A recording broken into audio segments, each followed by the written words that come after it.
My name is Betty. I am 52 years old, and I thought I knew what betrayal felt like when my husband left me for a younger woman 4 years ago. But sitting alone in my kitchen that Thursday night, staring at the untouched plate of roasted chicken I had made with so much hope, I realized I had been wrong. The deepest cut did not come from the man who promised to love me forever. It came from the daughter I had sacrificed everything for, the child I carried for 9 months and loved for 18 years. Her words still echoed in my ears, sharp as broken glass cutting through my heart. You are a loser. Dad's new wife is amazing. I am embarrassed that you are my mom. How does a mother respond when the person she loves most in the world looks her in the eye and says such things? I sat there in the silence of my small house, the candles I had lit flickering softly, and knew that something had to change. 1 week later, I would make a decision that would alter everything between us. But first, let me tell you how we got here. Before I tell you what happened next, I would love to know where you are watching from. Drop your city in the comments below. If stories about real-life struggles and finding strength when everything falls apart resonate with you, please hit that like button and subscribe to this channel.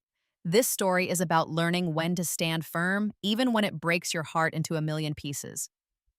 It is about the moment a mother realizes that sometimes the most loving thing you can do is let your child face the consequences of their choices.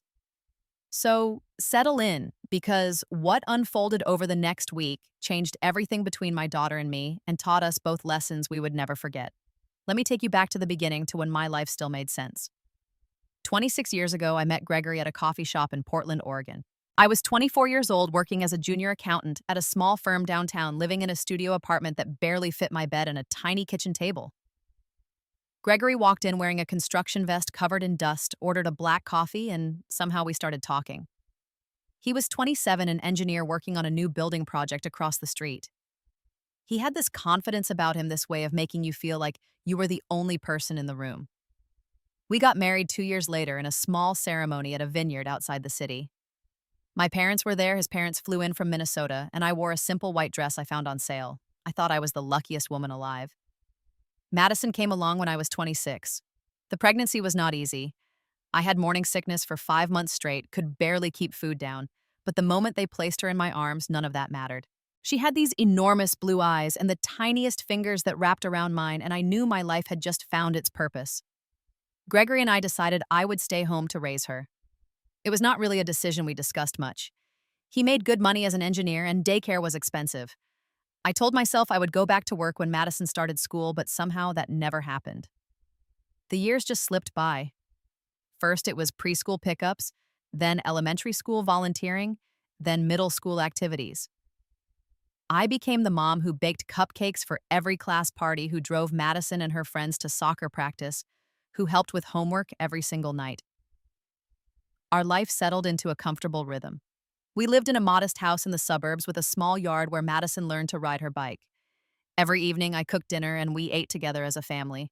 Gregory would tell us about his latest projects, Madison would share stories from school, and I would listen and laugh and feel grateful. On weekends, we took camping trips to the coast, roasted marshmallows over fires, and slept in a tent that leaked whenever it rained. Those were good years, simple years. I trusted Gregory completely. I trusted our life together. I never imagined it could all fall apart. The first signs appeared 4 years ago when Madison was 14. Gregory started working late more often. He would call at 6 in the evening saying he had to finish up paperwork, would not be home until 9 or 10. I believed him, because why would I not? This was my husband, the man I had built a life with. But then came the phone calls he took in another room, the way he tilted his phone away from me when he checked messages, the distance that grew between us like a cold fog settling in. I tried to ignore it. I tried to be understanding. Construction projects have deadlines, I told myself. He is under stress. But deep down, something felt wrong. I started noticing other things too. He stopped touching me casually, the way he used to rest his hand on my lower back when we walked together or kiss my forehead before bed. When I initiated intimacy, he claimed he was exhausted. I looked at myself in the mirror and saw a woman who had aged, whose body had changed after pregnancy, who wore comfortable clothes instead of the fitted dresses I used to love. I blamed myself. I joined a gym, forced myself to go 3 times a week, even though I hated it. I changed my hair, cutting it shorter and adding highlights. I bought new clothes, spent money we did not really have, trying to become someone I thought he might want again. Nothing worked. He only grew more distant. The truth came crashing down one evening when I picked up his phone by mistake. We had the same model, both in black cases, and his was charging on the kitchen counter. A message popped up on the screen. I was not trying to snoop, but I saw it anyway. The sender was saved as Tiffany. The message said, "Cannot wait to see you tomorrow. You make me feel alive again." My hands started shaking. I scrolled up, saw weeks of messages, sweet messages, intimate messages, plans to meet for lunch, for dinner, for drinks after work. My husband was having an affair. I confronted him that night after Madison went to bed. I did not yell or cry at first. I just stood in our bedroom holding his phone out to him and asked, "Who is Tiffany?" He did not even try to lie. He sat down on the edge of our bed, put his head in his hands, and said, "I am sorry. I met her 6 months ago. She works as a designer on one of my projects. It just happened. Just happened." As if 22 years of marriage could be undone by chance, by accident, by something that just happened. I asked if he loved her. He said he did not know, but she made him feel young again. Young. I was 48 years old. I had spent the last 22 years raising his child, keeping his home, supporting his career. And now I was too old. He wanted a divorce. He said it calmly, rationally, like he was discussing a business contract. We both deserve to be happy, Betty. We have grown apart. I think this is best for everyone. Best for everyone. As if destroying our family was a generous act. I thought about Madison, about how this would shatter her world. I asked him to wait to try counseling to fight for us. He refused. His mind was made up. Tiffany was 32 years old, beautiful, successful in her own right. She represented everything I was not anymore. The divorce took 9 months. 9 months of lawyers and paperwork and arguments over who got what. Gregory wanted to split everything. 50-50, claimed it was fair. Fair. I had given up my career, my earning potential, my retirement savings to raise our child. His lawyer argued that he was the primary breadwinner, that his salary had paid for everything. My lawyer fought back, said I deserved more because I had sacrificed my professional life. We went back and forth until I felt wrung out like a dish rag with nothing left to give. In the end, we reached a settlement. I kept the house because Gregory did not want it anymore, said it was too full of old memories. He paid child support until Madison turned $1,500 a month. I received a small settlement from our joint assets, about $30,000, which I put in savings for emergencies. Gregory kept his company, his retirement accounts, most of our investments. His lawyer argued he earned it all. The judge agreed. At 48 years old, I had to start over. I had not worked in 22 years. My accounting skills were outdated. My resume had a giant gap. My confidence was shattered. I applied to dozens of jobs, got rejected from most. Finally, a small law office hired me part-time doing basic bookkeeping. 20 hours a week at $18 an hour. I made just enough to cover bills and groceries, but nothing extra. Everything I did was for Madison. I paid for her private school tuition because Gregory insisted she stay there, and I did not want to uproot her. I bought her clothes when she needed them, paid for her phone bill, filled her car with gas.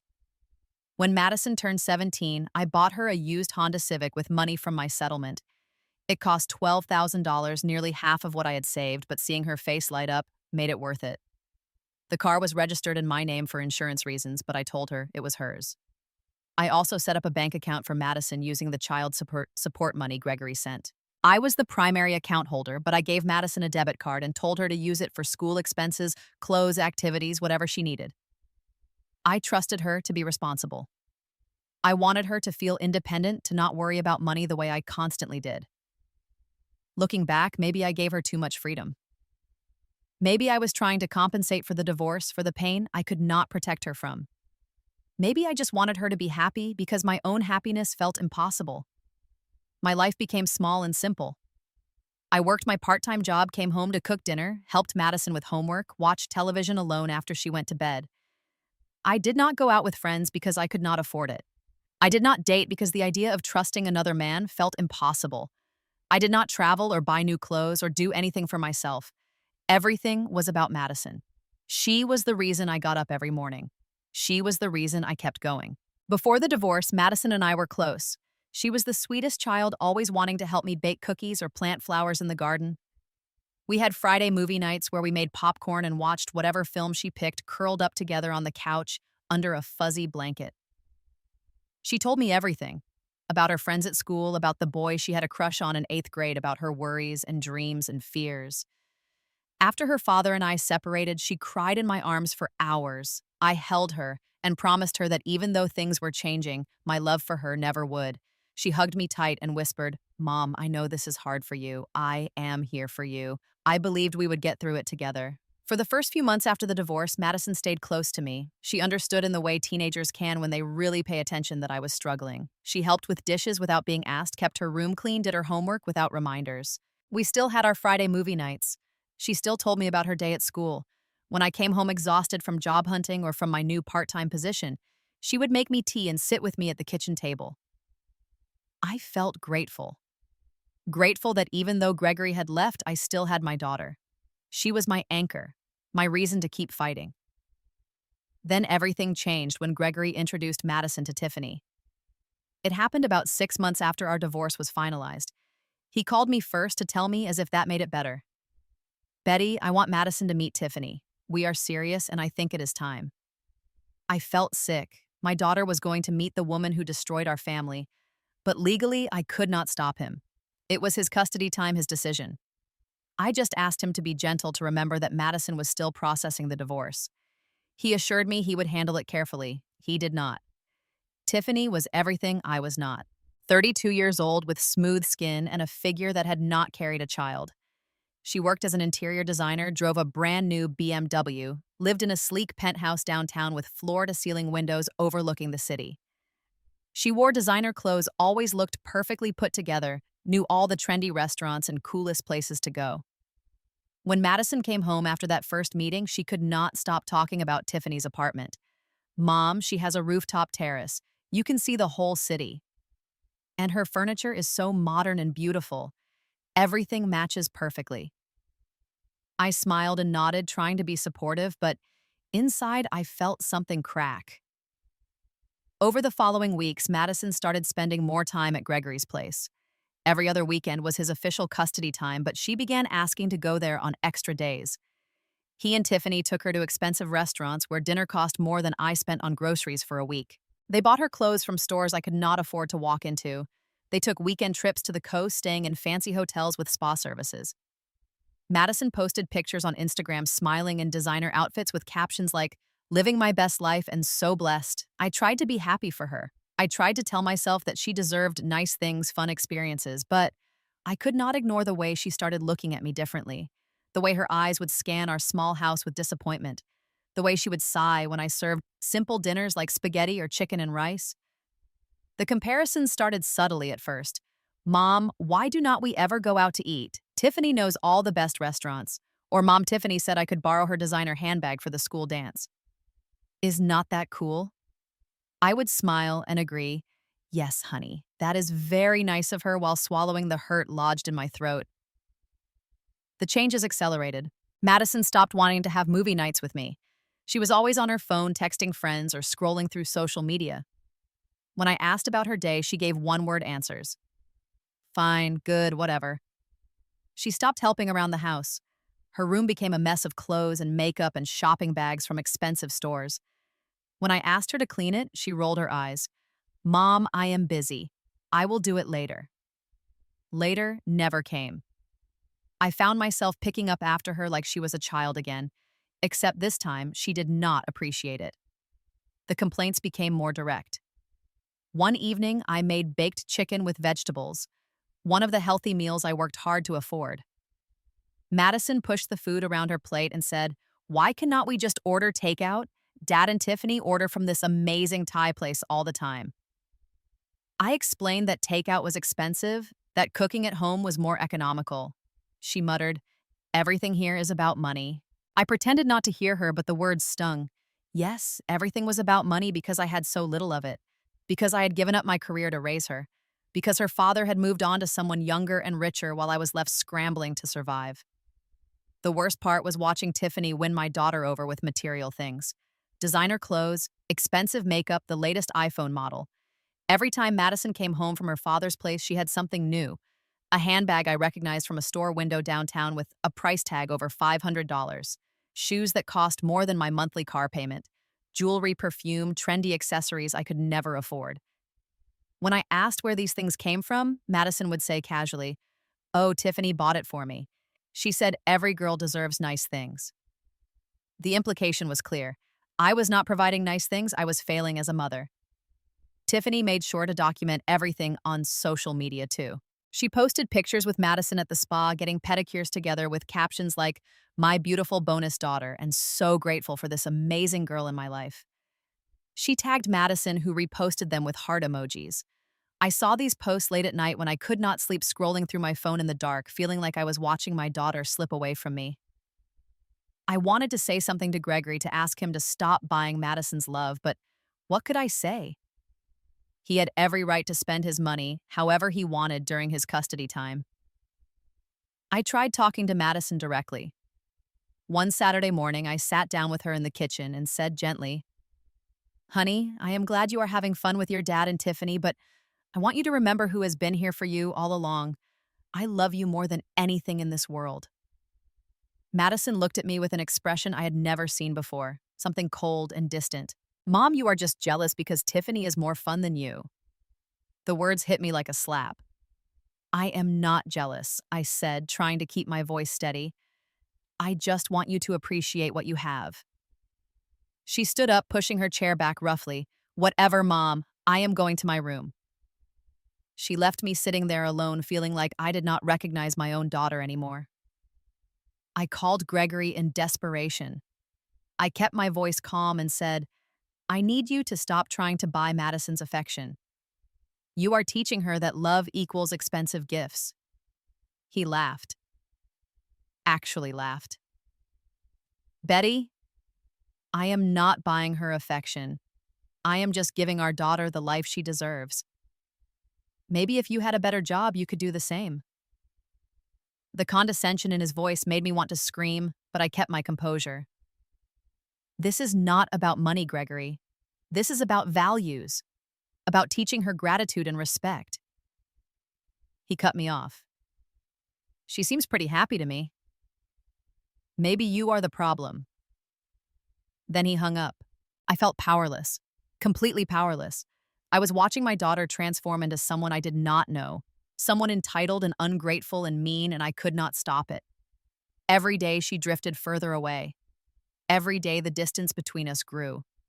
I kept trying to connect with her, kept trying to have conversations and spend time together, but she treated me like an inconvenience, like I was the annoying obligation she had to deal with before she could get back to her real life at her father's penthouse. The breaking point came on a Thursday evening in late October. I decided to make a special dinner for Madison, hoping it might bring us closer together. I left work early, stopped at the grocery store, and spent money I should have been saving on ingredients for roasted chicken with herbs, roasted potatoes, and green beans. It was Madison's favorite meal when she was younger. I remembered her at age 7 sitting at the same kitchen table asking for seconds and telling me I was the best cook in the world. I hoped that maybe, just maybe, cooking this meal would remind her of those simpler times when we were happy together. I set the table carefully, using the nice plates we usually saved for holidays.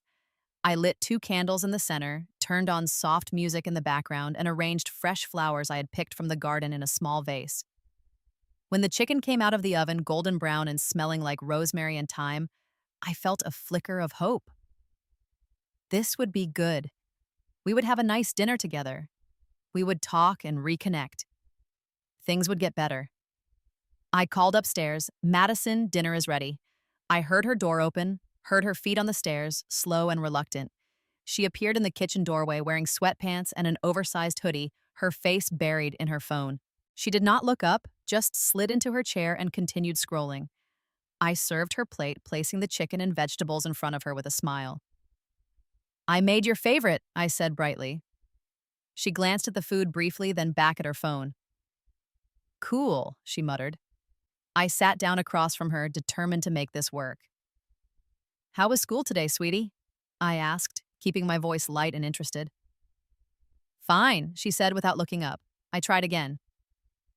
"Did you have that history test you were studying for?" "Yeah, did it go well, I guess?"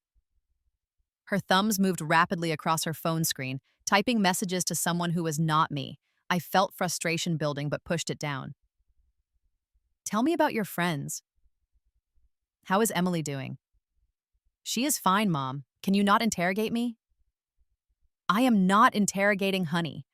I just want to know what is going on in your life. She finally looked up, her expression annoyed. Well, my life is pretty boring here, not like when I am at Dad's. The comment stung, but I tried to brush it off. I took a bite of chicken, chewed slowly, searching for something neutral to say. The silence stretched between us, broken only by the sound of her phone buzzing with notifications. Finally, she put the phone down and looked at me directly. Mom, I need more money. I blinked, caught off guard. More money? I already give you an allowance every week. It is not enough. My friends all have more spending money than I do. I felt my patience thinning. Madison, I am doing the best I can. We have bills to pay, groceries to buy. I cannot just hand you unlimited money. She crossed her arms. Dad and Tiffany never say no when I ask for things. They understand that I need stuff. I put down my fork, trying to stay calm. That is because your dad has more money than I do, but that does not mean I love you any less. She scoffed. It is not about love, Mom. It is about being able to live like a normal person. We are living like normal people, I said, my voice rising slightly despite my efforts to control it. Not everyone lives in a penthouse. We have a home, food on the table, everything we need. Madison looked around the kitchen with disdain. This place is old and small. My friends think it is weird that we do not have a nicer house. Well, maybe they should. I shot back immediately, regretting my sharp tone. Maybe they should. What, Mom? Judge me for having a loser for a mother? The word hung in the air between us like poison. Loser. I felt like someone had punched me in the stomach, knocked all the air from my lungs. Madison, I said slowly. That is enough. No, Mom. You want the truth. I am giving you the truth. I felt exhausted, defeated, done trying to make this work. I said quietly, Madison, I have sacrificed everything for you. I gave up my career, my dreams, my entire identity to raise you, to make sure you had everything you needed. And this is how you speak to me. She laughed. It was not a happy laugh. It was cold and cruel. Sacrificed, Mom, you did not sacrifice anything. You just did not want to work. That is not true, I said, my voice shaking now. I wanted to be there for you, to be a present mother, to give you a stable home. Well, maybe you should have worked, she spat back. Then we would not be living in this dump, eating boring food every night, pretending like everything is fine when it is not. Madison, please. I reached across the table toward her, but she jerked away. Stop it, Mom. Just stop pretending. She stood up abruptly, her chair scraping loudly against the floor. I stood too, my whole body trembling. Madison, sit down. We need to talk about this. No, she said, her voice hard and final. You want the truth? Fine. You are a loser, Mom. A complete loser. Dad's new wife is amazing. She is successful and beautiful and fun. She knows how to actually live instead of just existing in this sad little house. And you are just stuck. Stuck in the past, stuck in this dump, stuck being pathetic. I felt tears burning behind my eyes, but refused to let them fall. Madison, I whispered, how can you say these things to me? She looked me dead in the eye, and what I saw there was not anger or teenage rebellion. It was contempt. Pure contempt. I am embarrassed to bring my friends here, Mom. I am embarrassed that you are my mother. Then she turned and walked away, leaving me standing in the kitchen, the candles still flickering on the table, the special dinner growing cold on our plates. I heard her footsteps on the stairs, heard her bedroom door slam shut, and then silence. Complete silence. I stood there for what felt like hours, but was probably only minutes, staring at the food I had prepared with so much hope, feeling something inside me break apart. I did not cry. I could not cry. I just felt numb, hollow, like someone had reached inside my chest and scooped out everything that mattered. I sat back down at the table, looked at the flowers I had picked, the candles burning low, the meal I had made, and thought about everything I had given up for this child. 22 years of putting her first. 22 years of sacrificing my needs, my career, my identity. 22 years of unconditional love. And this was what I got in return. You are a loser. I am embarrassed that you are my mother. I sat there alone in my kitchen until the candles burned out, until the house was dark and cold, until I had to face the truth. Something had to change. I could not keep letting her treat me this way. I could not keep accepting her disrespect and cruelty in the name of love. Love does not mean being a doormat. Love does not mean tolerating abuse from your own child. I did not know what I was going to do yet, but I knew that things could not continue like this. I did not sleep that night. I lay in bed staring at the ceiling, Madison's words playing on repeat in my head. You are a loser. I am embarrassed that you are my mother. Every time I closed my eyes, I saw the contempt on her face, heard the venom in her voice. This was not typical teenage rebellion. This was not hormones or stress or a bad day. This was my daughter genuinely believing that I was worthless, that I had failed her, that I was someone to be ashamed of. Part of me wanted to march upstairs, shake her awake, make her understand what I had given up for her, make her see the nights I stayed awake when she was sick as a baby, the birthday parties I planned with handmade decorations, because we could not afford expensive venues, the countless hours I spent helping with homework and school projects. The years I put my life on hold so she could thrive. But another part of me, a smaller, quieter part, whispered that maybe she was right. Maybe I was a loser. Maybe I had wasted my life. Maybe giving up my career and my independence had been the biggest mistake I ever made. Morning came eventually. I dragged myself out of bed, went through the motions of getting ready for work. Madison did not come down for breakfast. I heard her alarm go off, heard her moving around upstairs, but she stayed in her room until the last possible minute. Then she rushed down, grabbed her backpack, and headed for the door without a word. Madison, I called out. She paused but did not turn around. Have a good day at school. She walked out without responding, the door closing firmly behind her. I stood in the empty kitchen, the silence pressing down on me, and wondered how we had gotten here. The next few days were a special kind of torture. Madison avoided me completely. She left for school before I got up, even though that meant leaving half an hour earlier than necessary. She came home and went straight to her room door, locked music playing. When I knocked and asked if she wanted dinner, she said she had already eaten at a friend's house. When I sent text messages asking how she was doing, they went unanswered. I could see she had read them. The little notification told me so, but she chose not to respond. It was like living with a ghost, or like being a ghost myself, invisible and irrelevant in my own home. I went to work in a fog. My boss asked if I was feeling all right. I said I was fine, just tired. My coworkers tried to make small talk during lunch breaks, but I could barely focus on what they were saying. I kept thinking about Madison, wondering what she was doing, who she was talking to, if she was telling her friends about her terrible loser mother. The shame sat heavy in my chest like a stone. At night, I lay awake listening for sounds from her room. Sometimes I heard her laughing on the phone with friends. That hurt most of all, knowing she could be happy and carefree with other people while treating me like I did not exist. By Friday evening, 5 days after the disastrous dinner, I felt like I was losing my mind. I could not eat. I could not concentrate. I could barely function. That is when Angela called. Angela and I had been friends since college, back when I was studying accounting and she was studying nursing. She had moved to Seattle years ago, but we stayed in touch, talking on the phone every few weeks. When I saw her name light up my screen, I almost did not answer. I did not want to talk to anyone. But something made me pick up. Hey, Ang, I said, trying to sound normal. Betty, her warm voice came through. How are you? I opened my mouth to say I was fine, to give the automatic response, but instead I started crying. Deep, gasping sobs that I could not control. Betty, what happened? Angela's voice shifted to immediate concern. Are you okay? No, I managed to get out between sobs. No, I am not okay. Talk to me, she said. What is going on? So I told her everything. The dinner, Madison's words, the days of being ignored in my own home, the feeling that I had somehow failed as a mother despite giving up everything to raise her, the fear that maybe she was right, maybe I was a loser, maybe I had wasted my life. I poured it all out in a rush of words and tears while Angela listened quietly on the other end. When I finally ran out of steam, she was silent for a moment.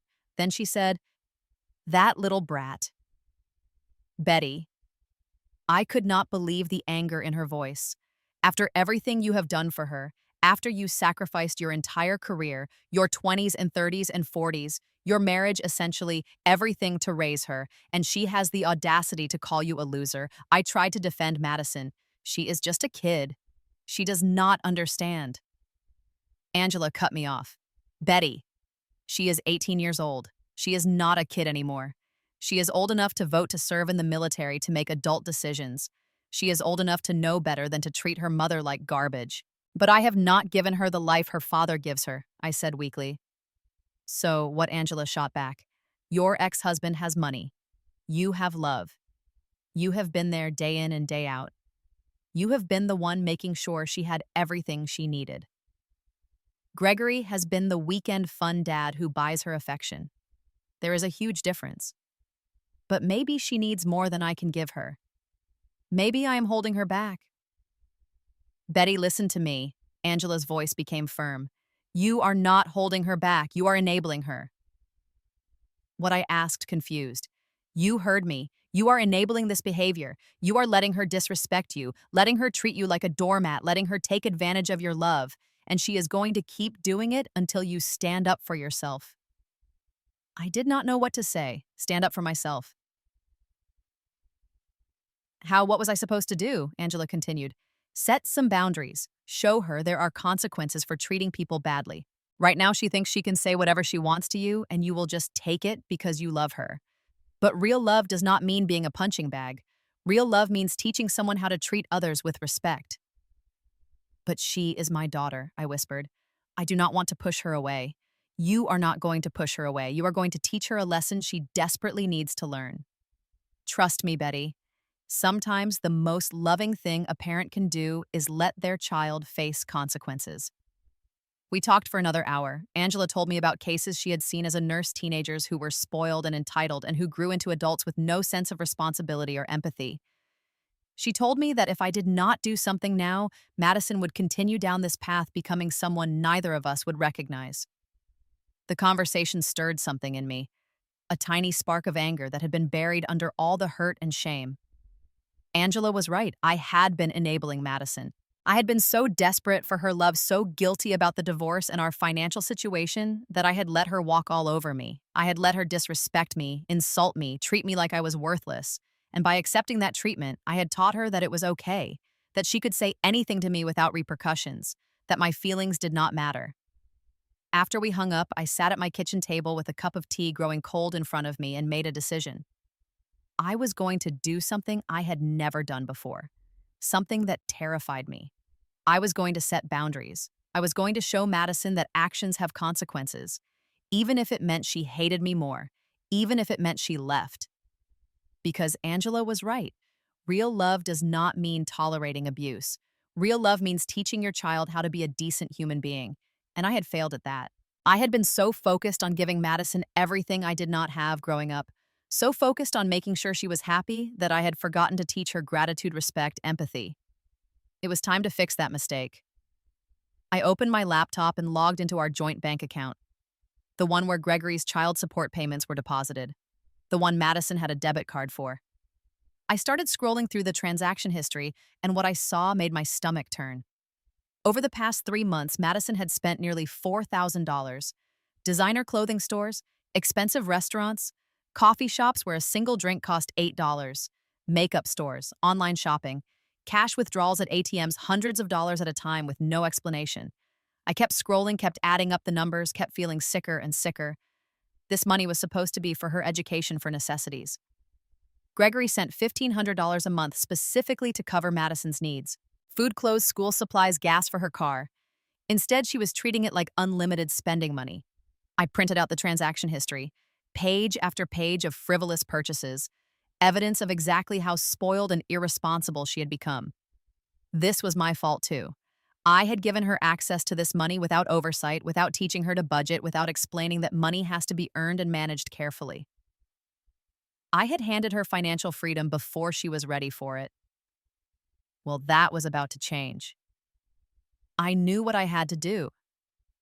The thought made my heart race with anxiety, but I also felt something else. Determination. Resolve. For the first time in days, I felt like I had some power back. some control over my own life and my relationship with my daughter. Monday morning, I would take the first step, and then we would see what Madison was really made of. Monday morning arrived with gray skies and rain. I barely slept Sunday night, my mind churning over what I was about to do. Part of me screamed that I was making a terrible mistake, that this would destroy what little relationship Madison and I had left. But the other part, the part that had been trampled on and disrespected and called a loser, knew this was necessary. I got up early, showered, dressed in my nicest work clothes. I needed to feel strong today, confident, like someone who knew what they were doing, even though inside I was terrified. At 8:30, as soon as the bank opened, I drove to our local branch. I had called ahead to make sure I could handle what I needed to do. The woman on the phone assured me that as the primary account holder, I had full authority over the account. Madison was just an authorized user. I could freeze her access without closing the account entirely. When I walked into the bank, a friendly woman named Patricia greeted me and led me to her desk. "How can I help you today?" she asked with a professional smile. "I need to temporarily freeze the debit card on my daughter's account," I said, my voice shaking slightly. "I am the primary holder. She can no longer use it." Patricia did not ask questions, which I appreciated. She pulled up our account on her computer, asked me to verify my identity with my driver's license and social security number, and then typed away at her keyboard. "Okay, I have disabled the card. It will be declined if she tries to use it. The account itself is still active, so deposits will continue to come in, but she will not be able to withdraw or make purchases." "Is that what you wanted?" "Yes," I said. "Thank you." Patricia printed out a confirmation for my records. "If you want to reactivate the card in the future, just let us know."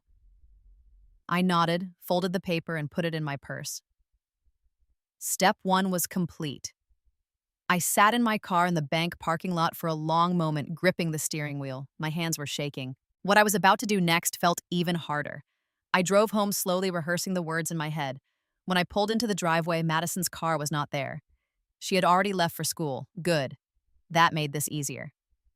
I went into the house, found the spare key to the Honda Civic hanging on the hook by the back door, and took it. Then I went out to the garage, unlocked Madison's car with the spare, and got in the driver's seat. The car smelled like her perfume, that expensive scent Tiffany had bought her. Fast food wrappers littered the passenger seat, coffee cups in the cup holders, a designer purse thrown carelessly in the back. I started the engine and backed out of the garage. I drove across town to Angela's neighborhood. She had already told me I could park the car in her driveway as long as I needed. When I pulled up to her house, Angela came out to meet me. "Are you okay?" she asked, concern written across her face. "I do not know," I admitted, "but I am doing this." "Good," she said firmly. "You are doing the right thing." She gave me a ride back to my house, squeezed my hand before I got out. "Call me if you need anything. Anything at all." The rest of the day crawled by. I went to work, tried to focus, failed miserably. My mind kept drifting to Madison. What would happen when she came home and found her car gone? What would she say? What would she do? Part of me wanted to call her, warn her, explain, but I knew that would defeat the purpose. She needed to face the consequences directly, without warning, without time to prepare a defense. At 4 in the afternoon, my phone rang. Madison. I stared at it for 3 rings before answering. "Hello, Mom, where is my car?" Her voice was panicked, almost shrill. "I took it," I said calmly. "What?" "You cannot do that." "Actually, I can. The car is registered in my name. I bought it, but you gave it to me." "I let you use it," I corrected. "There is a difference." Madison was breathing hard. I could hear traffic sounds in the background. She must have been standing in the school parking lot. "This is insane. How am I supposed to get home?" "You can take the bus," I said, "or call your father for a ride, but I have plans tonight. I need my car. Then I guess you will have to cancel your plans." Silence on the other end. Then, in a low, dangerous voice, she said, "You are going to regret this." Maybe I said, but probably not. I hung up before she could respond. My hands were shaking so badly I had to set the phone down on my desk. My heart pounded in my chest. I had just done something unthinkable. I had taken away my daughter's car, and honestly, it felt terrifying and liberating at the same time. Madison did not come home that night. Around 7, I got a text from Gregory. "Madison says you took her car. What the hell is going on?" I responded simply. "I am teaching our daughter a lesson about respect and responsibility." He called immediately. I let it go to voicemail. He called again. I ignored it. Finally, he texted, "Betty, this is ridiculous. She is 18 years old. You cannot treat her like a child." I typed back, "She is 18 years old. She is old enough to understand consequences." He did not respond after that. Around 9, I texted Madison, "Are you safe?" "Did you get home okay?" She replied, "I am staying at Dad's." "Fine," I wrote back. "I love you." No response. I spent the evening alone in the quiet house. Part of me felt guilty, like maybe I had gone too far, but another part felt strangely calm. I had finally stood up for myself. I had finally set boundaries. Yes, Madison was angry. Yes, she had run to her father. But she could not ignore what I had done. She could not pretend I did not exist anymore. I had forced her to pay attention, forced her to face consequences. Whether she understood it yet or not, this was the most loving thing I could do. The next morning, I called the insurance company and removed Madison as a driver on my policy. If she was not going to have the car, there was no point paying extra for her coverage. I also changed the password on the bank account so she could not access it online. These were small steps, but each one felt like I was taking back control of my life. Control I had given away piece by piece until there was nothing left of me except a doormat for my daughter to wipe her feet on. Not anymore. Things were going to be different now. 3 days passed with no word from Madison except a few hostile texts telling me how unfair I was being, how she could not believe I was doing this to her, how I was ruining her life. Each message made my heart ache, but I did not back down. I responded calmly. "When you are ready to talk respectfully, I am here. Until then, the car stays where it is and your card stays frozen." On the 4th day, Gregory showed up at my house unannounced. I opened the door to find him standing there looking furious. "We need to talk," he said. "Come in," I replied, stepping aside. We sat in the living room, the same room where we used to watch movies together as a family. He wasted no time. "What you are doing to Madison is wrong. She is devastated." I stayed calm. "What I am doing is teaching her that actions have consequences. By taking her car, by freezing her money. That is abuse, Betty." "No, Gregory," I said firmly. "Abuse is what Madison did to me, calling me a loser, saying she is embarrassed to have me as her mother, treating me like I am worthless after I gave up everything to raise her. That is abuse, and I will not tolerate it anymore." He looked taken aback, like he had not expected me to fight back. "She is just a teenager. She says things she does not mean. She is 18 years old. She is old enough to know better. And frankly, you and Tiffany have been buying her affection, teaching her that love equals expensive gifts, enabling her entitlement. I am trying to undo the damage." He stood up angry. "If you are going to treat her like this, she can just live with me and Tiffany permanently." "She is welcome to," I said, standing to face him. "But the car stays here and the money stays frozen. That money is child support. It is meant for her needs, and I will use it for her needs, but I will not let her waste it on designer handbags and expensive restaurants. If you want to give her money, that is your choice. But what I control, I will manage responsibly." He stared at me like he was seeing a stranger. "You have changed." "Yes, I have," I agreed. "I have finally learned to stand up for myself." He left without another word, slamming the door behind him. I sat back down on the couch, my whole body trembling, but I did not cry. I had done what needed to be done. Madison stayed at Gregory's penthouse for the next 3 weeks, the longest 3 weeks of my life. My house felt empty and cold without her. Every morning I woke up and had to remind myself why I had done this, why I was holding firm. There were moments, usually late at night, when I could not sleep, when I almost called her and begged her to come home, promised to give back the car and the money, promised to let things go back to how they were. But then I would remember her words. "You are a loser. I am embarrassed that you are my mother." And I would know that going back was not an option. Things had been broken between us for a long time. This was the only way to fix them. Angela checked on me daily. "How are you holding up?" she would ask. Some days I said I was fine. Other days I admitted I felt like I was falling apart. She always reminded me that I was doing the right thing, that Madison needed this lesson, that it would get better eventually. I tried to believe her. At work, I threw myself into my tasks with renewed focus. The distraction helped. My boss noticed and complimented my recent performance. Maybe I thought this whole situation was forcing me to find myself again. To remember that I was more than just Madison's mother. I was Betty. I had value and worth independent of my daughter. Meanwhile, Madison was discovering that life at Gregory's place was not as perfect as she thought. At first, Gregory texted me updates because Madison refused to speak to me. She is fine. She is adjusting. But after the first week, the messages changed tone. She is eating all our food. She expects Tiffany to cook for her. She leaves messes everywhere. Then, she has been complaining that we are never home. Says she feels lonely. I did not respond to these messages. This was not my problem to solve. Madison had made her choice. Now she had to live with it. Apparently, the reality of living with Gregory and Tiffany was very different from visiting on weekends. They were both busy professionals who worked long hours. No one was home to greet Madison after school. No one was there to ask about her day or help with homework. Tiffany was nice enough, but treated Madison more like a roommate than a daughter. Gregory expected Madison to be independent, to take care of herself, to not need constant attention. There were no home-cooked meals every night. Instead, they ordered takeout or told Madison to fend for herself. The penthouse that had seemed so glamorous and exciting became a lonely, cold place. And Madison's friends, the ones who had always relied on her having a car for rides, started drifting away when she could not provide transportation anymore. I heard all of this secondhand through Angela, who somehow got information from a mutual friend whose daughter went to school with Madison. Madison was taking the bus to school, which apparently was humiliating for her. She had asked Gregory to buy her a new car, but he refused, saying she had to earn it. She had asked for more spending money, but Gregory told her she needed to get a job if she wanted extras. The free ride was over. The reality check was brutal. Without her car, without unlimited money, without her mother catering to her every need, Madison was discovering that life was actually hard, that you had to work for things, that respect and love could not be bought at a store. After 2 weeks, Gregory called me sounding exhausted. "Betty," he said without preamble, "Madison is driving us crazy.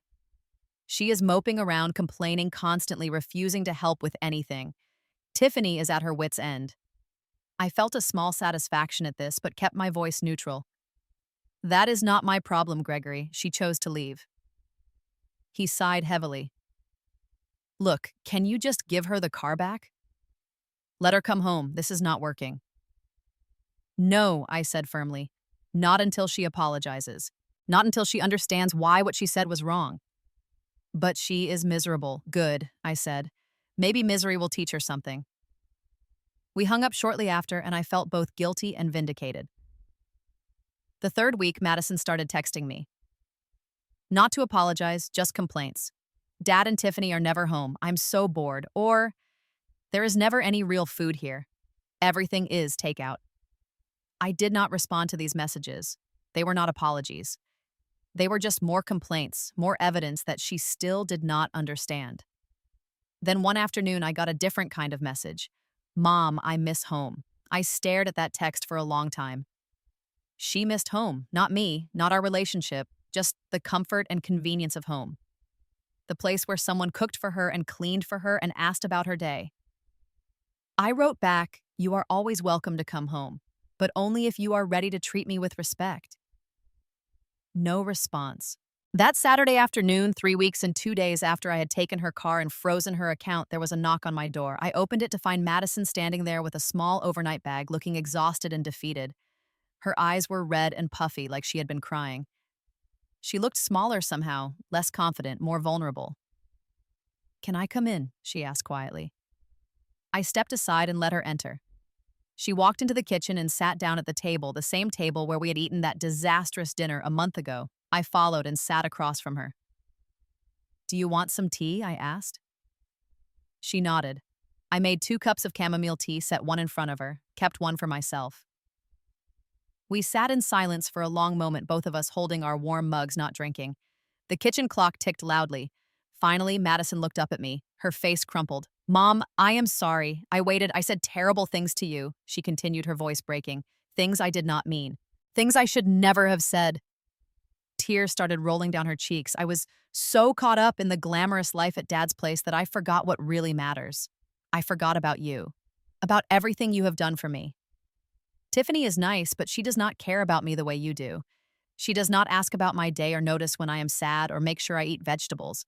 She just exists in the same space as me. And Dad? She wiped her eyes with the back of her hand. Dad is busy all the time. He gives me money, but he does not give me time. He does not really know me. Not like you do. I thought having expensive things would make me happy. I thought living in a penthouse and wearing designer clothes and eating at fancy restaurants was what mattered. But it did not. I was miserable there, Mom. More miserable than I have ever been. She sobbed openly now, and I had to fight every instinct not to immediately comfort her. What made me happy, Madison continued, was coming home to you. Even if we were just watching TV together or eating spaghetti for the 100th time or talking about boring school stuff, that was real. That was love. And I threw it back in your face. I called you a loser when you are the exact opposite. You are the strongest person I know. You worked so hard to give me a good life after the divorce. You sacrificed everything, and I was too selfish and stupid to see it. She looked at me with desperate eyes. I understand now why you took the car and froze the account. I was being spoiled and ungrateful. I was spending money I did not earn on things I did not need.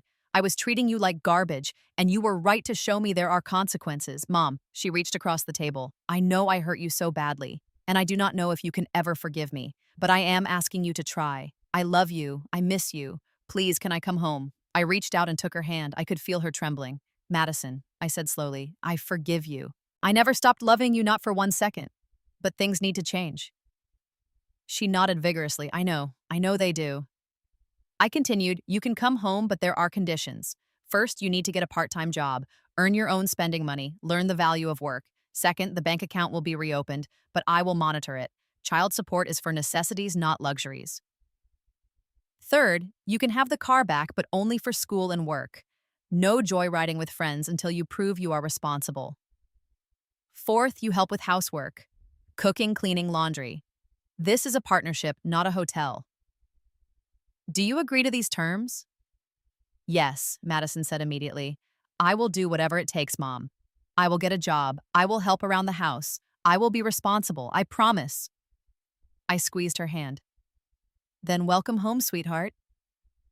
She burst into fresh tears and came around the table to hug me. I held her tight, this child I had carried and raised and loved through everything, and I let myself cry too.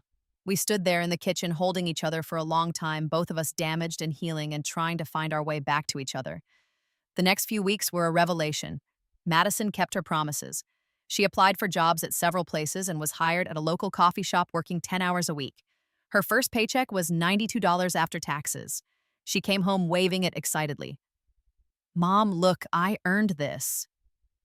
The pride in her voice was unmistakable. I hugged her and told her I was proud of her. She opened her own checking account and deposited the money, told me she was saving up to buy herself a new pair of shoes she wanted. Not designer this time, just regular shoes she could afford. She also started helping around the house without being asked. I came home from work one day to find her vacuuming the living room. Another day, she was doing laundry, sorting colors from whites carefully. She asked me to teach her how to cook some of the family recipes, and we spent evenings together in the kitchen, chopping vegetables and stirring pots, talking and laughing. She told me about school, about her friends, about the customers at the coffee shop who were rude or kind. We were reconnecting in a way we had not in months, maybe years. Madison also started being more mindful of money. When we went grocery shopping together, she looked at prices, suggested cheaper alternatives, helped me clip coupons. She understood now that every dollar mattered in our household, that we could not waste money on frivolous things. She stopped asking me to buy her expensive items. Instead, she saved her coffee shop earnings and bought things herself when she could afford them. And because she was earning the money, she appreciated those purchases so much more. Her relationship with Gregory and Tiffany changed too. She still saw them on weekends sometimes, but the dynamic was different. She was not dazzled by their wealth anymore. She did not post jealous Instagram photos or brag about fancy dinners. She saw them more clearly now, understood that while they could give her material things, they could not give her what I gave her: presence, attention, genuine care. Tiffany noticed the change and commented to Gregory, according to what he told me later, that Madison seemed more mature, more grounded. Gregory himself called me one evening. Betty, he said, I do not know what you did, but Madison is different. Better. I know, I replied simply. He paused, then said, you were right, about the boundaries, about the consequences. I should have backed you up instead of undermining you. I appreciated that, I said. Thank you for saying so. The best part was our relationship. Madison and I started having movie nights again, curled up on the couch with popcorn and fuzzy blankets. We talked about everything: her fears about college applications, her dreams for the future, her reflections on the past year and how she had gotten so lost. One night, she turned to me and said, "Mom, I am sorry it took me so long to appreciate you." Better late than never, I told her with a smile. She rested her head on my shoulder. I do not know how you put up with me, because I am your mother. That is what love is. She was quiet for a moment, then whispered, I am lucky to have you. I kissed the top of her head. I am lucky to have you too, baby. Months passed. Madison kept working, kept helping, kept being responsible. She got accepted to the state university with a partial scholarship and worked extra hours at the coffee shop to save money for expenses. I helped where I could, but she was determined to contribute financially. She had learned the lesson I tried to teach her: that nothing in life is free, that respect must be earned, that family is not about money or material things, but about love and support and showing up for each other day after day. She graduated high school in the spring, and I cried watching her walk across the stage to receive her diploma. Afterward, she found me in the crowd, hugged me tight, and said, "Thank you, Mom, for everything, especially for not giving up on me." As I reflect back on that horrible night when she called me a loser, when she said she was embarrassed to have me as her mother, I can see now that it was a turning point for both of us. It forced me to confront how I had been parenting, how I had been enabling her worst behaviors out of guilt and love. It forced me to learn that sometimes the most loving thing you can do is say no, is set boundaries, is let your child face consequences even when it breaks your heart. And it forced Madison to learn that happiness does not come from material possessions or a glamorous lifestyle. It comes from genuine relationships, from hard work, from gratitude and humility. I learned something about myself too during those difficult weeks. I learned that I am not a loser. I am a woman who gave up her career to raise a child, and there is nothing shameful about that. I am a woman who worked hard to provide for her family, even when resources were limited. I am a woman who loved her daughter enough to let her fall so she could learn to stand on her own. That does not make me weak.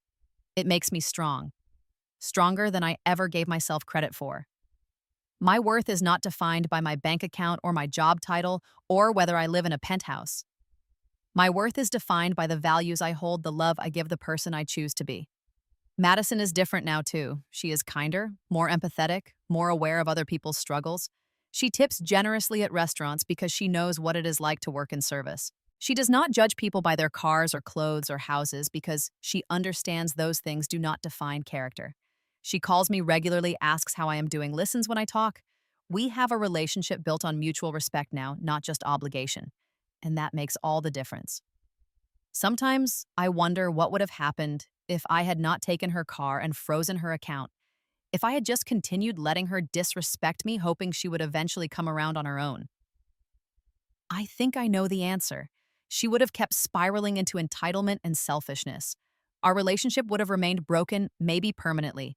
She would have gone off to college believing that the world owed her everything, and that hard work was for other people.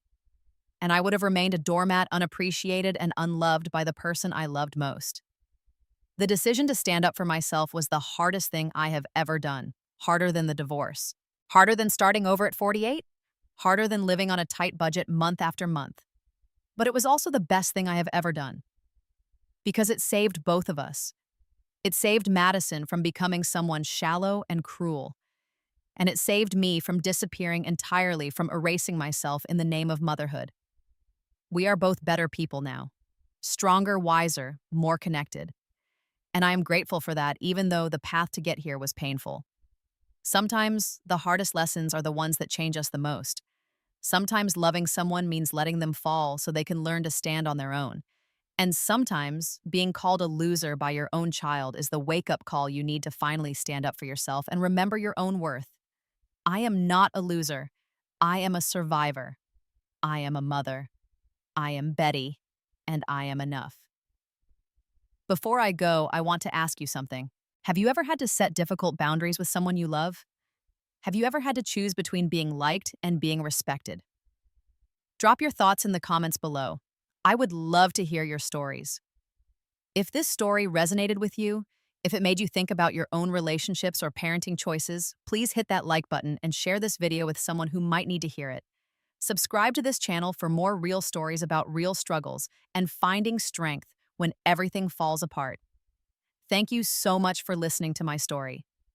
I hope it reminds you that you are stronger than you think, that your worth is not defined by others, and that sometimes the most loving thing you can do is stand firm in your values even when it is hard. Take care of yourselves and remember you are enough exactly as you are.